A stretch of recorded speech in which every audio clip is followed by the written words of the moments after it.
Hola, muy buenos días, tengan todos. El día de hoy vamos a ver tres temas nuevos, espero les guste y son los siguientes, los que están ahí en pantalla. Y los temas son recursos estilísticos del verso, formas orales del lenguaje, los signos de puntuación, pero según la ruleta nos va a indicar con qué tema vamos a comenzar y le vamos a dar girar.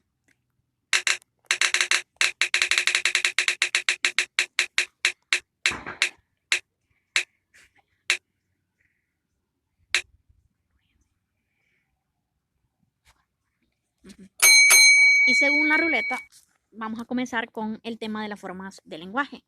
Vamos a darle de nuevo clic para ver qué nos indica qué tema iría como segundo.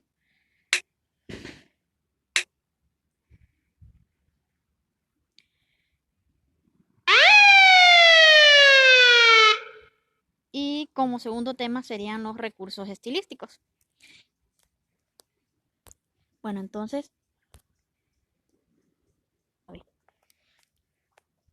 bien, entonces comenzaremos con el tema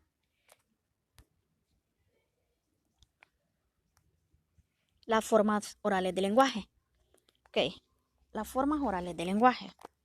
Bueno, existen varias, ¿verdad? Y según, pues aquí, la primera es el lenguaje popular. El lenguaje popular que es propia de hablantes. El lenguaje popular, pues, es propia de hablantes que viven en las zonas rurales. Esta modalidad de habla se caracteriza por la sencillez en oposición a la lengua culta. También a la lengua culta. Ajá. El habla popular suele ser el resultado de la creación colectiva en una comunidad determinada y en ella abundan, por ejemplo, el uso de refranes, dichos y modismos que reflejan la sabiduría y la visión del mundo tan elemental. La segunda sería la familiar o coloquial. El lenguaje familiar o coloquial. Esta modalidad de lengua usada por los hablantes en sus relaciones cotidianas se caracteriza por la abundancia de frases hechas, frecuencia en el empleo de sufijos, aumentativos, diminutivos. Ejemplo, el profe, la gordis, la tele, porfis, el finde. Y tenemos también lo que son los vulgarismos, los regionalismos, los modismos y la jerga. ¿Qué son los vulgarismos?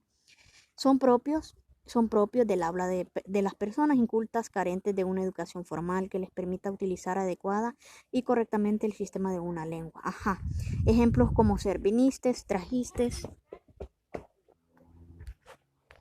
Ejemplos como ser vinistes, la falta de conocimiento de la norma lingüística y gramatical en la carencia de una formación cultural, teoría, pienso, cansado, trajistes, de qué.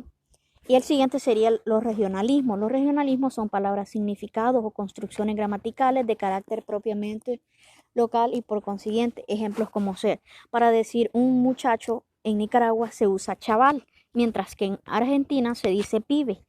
Ajá, también tenemos lo que son los modismos. Los modismos son expresiones fijas propias de una lengua cuyo significado no es deducido de las palabras que la conforman, por ejemplo, meter la pata, por cometer un error, sin pelos en la lengua, por hablar con la verdad, sin importar que lo dicho ofenda. También tenemos la jerga. Se trata de una lengua especial hablada entre personas de la misma edad, profesión, oficio u ocupación. Por lo general resulta difícil de entender para aquellos hablantes que no comparten el mismo círculo social, cultural o laboral en el cual la jerga es usada, ejemplo, la jerga de los abogados, la jerga de los doctores, y así, ¿verdad?, según el oficio y profesión. Ajá, todo esto, ¿verdad?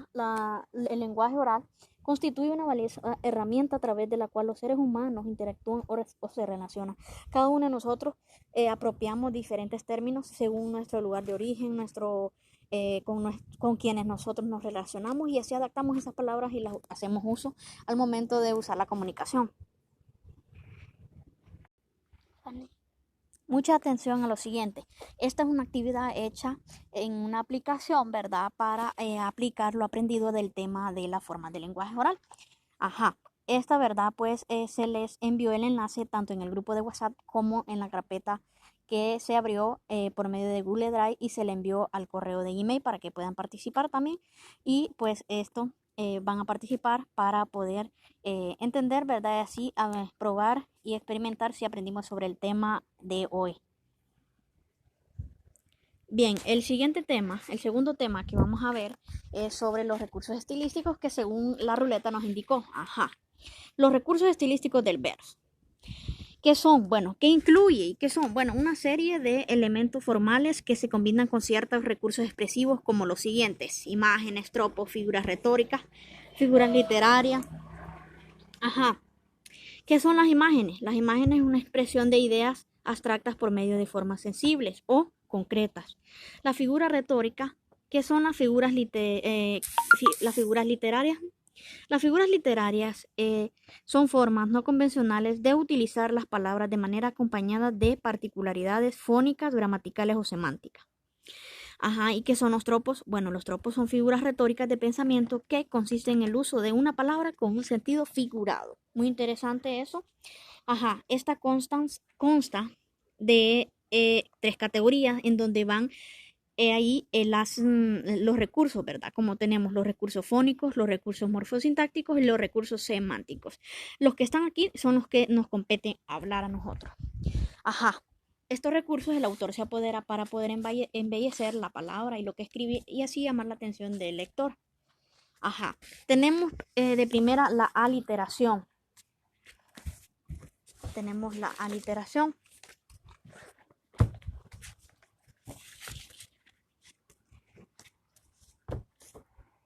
Tenemos también lo que es la literación, que es una figura de dicción que consiste en repetición de sonidos vocálicos o consonánticos en el contexto de un verso, de una estrofa, de un poema en su totalidad. Un ejemplo eran: los suspiros escapan de su boca de fresa.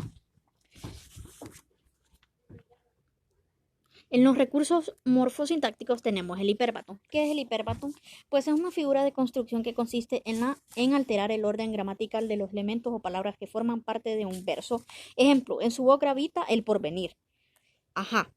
Tenemos en los recursos semánticos la sinécdoque, metonimia, hipérbole y la metáfora. Ajá. El hipérbole, ya mencionamos lo que es la hiperbatón. Ahora el hipérbole. Ajá. Tenemos lo que es la sinécdoque. ¿Qué es la sinécdoque? La sinécdoque es un tropo en el que una parte de algo es usada para representar el todo. Es usado por una parte. El tiempo que nos queda de vida. Ajá. El tiempo que nos queda de vida. Tenemos también otro ejemplo como ser. Tiene 15 primaveras, que se refiere a años, que aquí se refiere a la parte por el todo. Tenemos también lo que es la metonimia. Ajá, la metonimia designa una cosa con el nombre de otra con la que guarda una relación de causa-efecto. Ejemplo, vive de su baile. ¿Qué quiere decir esto? Que vive, ¿verdad?, del dinero que le dan por bailar. Ajá.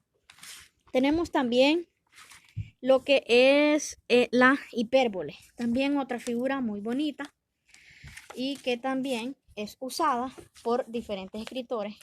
¿Qué es la hipérbole? Mucha atención, es una figura de pensamiento que afecta el significado del mensaje poético. Dice que es una exageración de algún personaje u objeto, aumentando o disminuyendo sus características. Ejemplo, érase un hombre a una nariz pegada. O, por ejemplo, cuando decimos también que te lloré como un río. Ahí estamos haciendo uso de la hipérbole porque estamos exagerando. Ajá. Y por último, también la siguiente figura, que es también muy bonita y usada por muchos escritores, es la metáfora.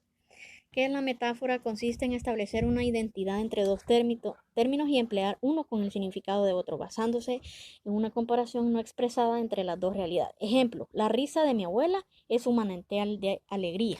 Ajá, también cuando decimos, por ejemplo, que tus dientes son como perla o tus ojos son color girasol. Ahí estamos haciendo uso de metáfora porque estamos haciendo, ¿verdad? Usando el sentido figurado y embelleciendo lo que es el significado, ¿verdad? Con otras palabras que el escritor usa y así llama la atención del lector. Y también aquí vamos a aplicar el juego que también ustedes van a participar en este juego para aplicar el conocimiento adquirido. El juego aplicado para el tema de los recursos estilísticos está en la aplicación de Kahoot. Entonces aquí, si ustedes miramos, aquí observamos en la pantalla, hay 10 preguntas, el cual siempre del tema visto, ¿verdad? De los recursos vistos, del concepto, de metáfora, de aliteración y así. Y entonces van a participar, son 10 preguntas y también es por medio de enlace y ya se va a enviar ahí tanto al WhatsApp, estará enviado en el WhatsApp y también en la carpeta de Google Drive, compartido en el Gmail de cada uno de ustedes.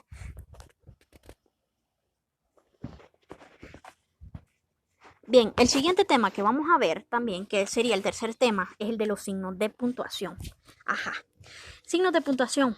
Delimitan las frases y los párrafos. Establecen la jerarquía sintáctica de las proposiciones para conseguir estructura al texto.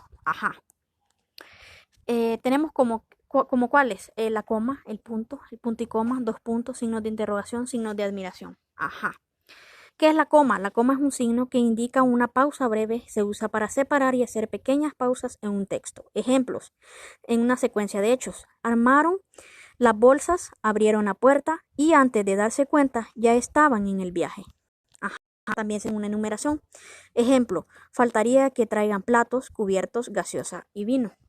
Tenemos el punto, el punto es un signo de puntuación para señalar pautas largas o cortas, así como el final de una oración o párrafo. Hay 3 clases de puntos. Punto y seguido, que se refiere, esta separa enunciados dentro de un párrafo. Por ejemplo, historia de España, el descubrimiento de América. Punto y aparte, que separa 2 párrafos de contenido diferente dentro del texto. Ejemplo, a continuación, hay que comenzar a escribir en línea distinta. Para seguir las normas se debe colocar sangría a la primera línea de texto del nuevo párrafo y comenzar en mayúscula. Tenemos el tercero, que sería el punto y final. Siempre se coloca al final y cerrando un texto o enunciado. Y tenemos también lo que es el punto y coma, que es un signo de puntuación, se utiliza para unir 2 oraciones relacionadas en una sola frase. Y también tenemos lo que es los 2 puntos. 2 puntos representa una pausa mayor que la de la coma y menor que la del punto.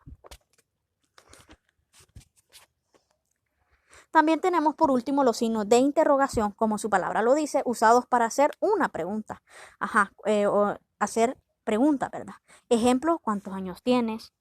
¿A qué te dedicas?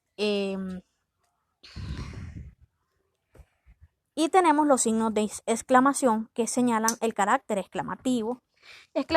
Los signos se utilizan para señalar el carácter exclamativo o representar una forma de actuar en una oración. Ejemplo, ayuda, pero qué buena idea.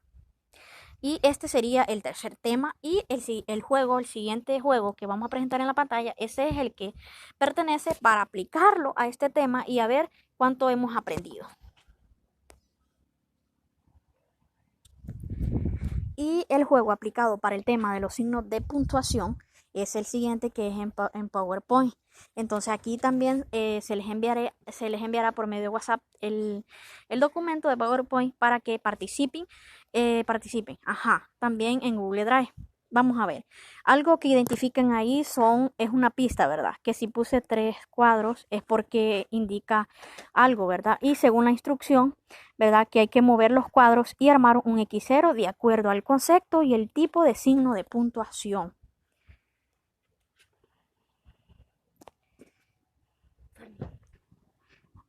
Y para ir culminando, también se asignará los siguientes ejercicios, que estos son de los 3 temas vistos del día de hoy. También ahí están los enlaces de los juegos. Y pues eso sería el tema del día de hoy. Y pues muchas gracias por su atención. Bendiciones. Y pues nos miramos en la próxima clase, que sería, ¿verdad?, el día de mañana. Espero hayan aprendido mucho y bendiciones. Nos vemos otro día.